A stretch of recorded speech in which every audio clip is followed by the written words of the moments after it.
बिस्मिल्लाहिर्रहमानिर्रहीम। अस्सलामु अलैकुम। BBC 11 हेडलाइंस न्यूज से मैं हूं सबा मुनीर।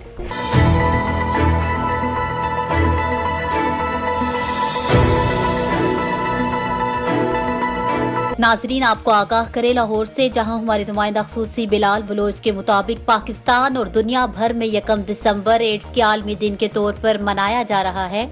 एड्स के आलमी दिन के हवाले से खसूसी मुहिम सरिंज नहीं जिंदगी चाहिए पर तकरीब मुनक्किद की गई। तकरीब का इनेकाद ड्रग एडवाइजरी ट्रेनिंग हब की जानिब से किया गया।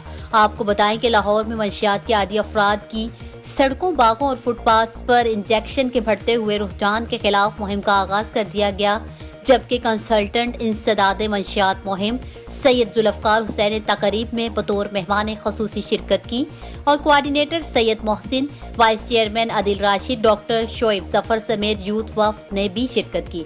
इस मौका पर कंसल्टेंट इंसदाद मंशियात मुहिम सैयद जुल्फकार हुसैन का कहना था कि सरिंजों का इस्तेमाल मंशियात के बढ़ने का सबब है। उन्होंने बताया कि लाहौर की सड़कों पर 9000 से जायद मंशियात के आदी 80% इंजेक्शन का इस्तेमाल करने वाले हैं।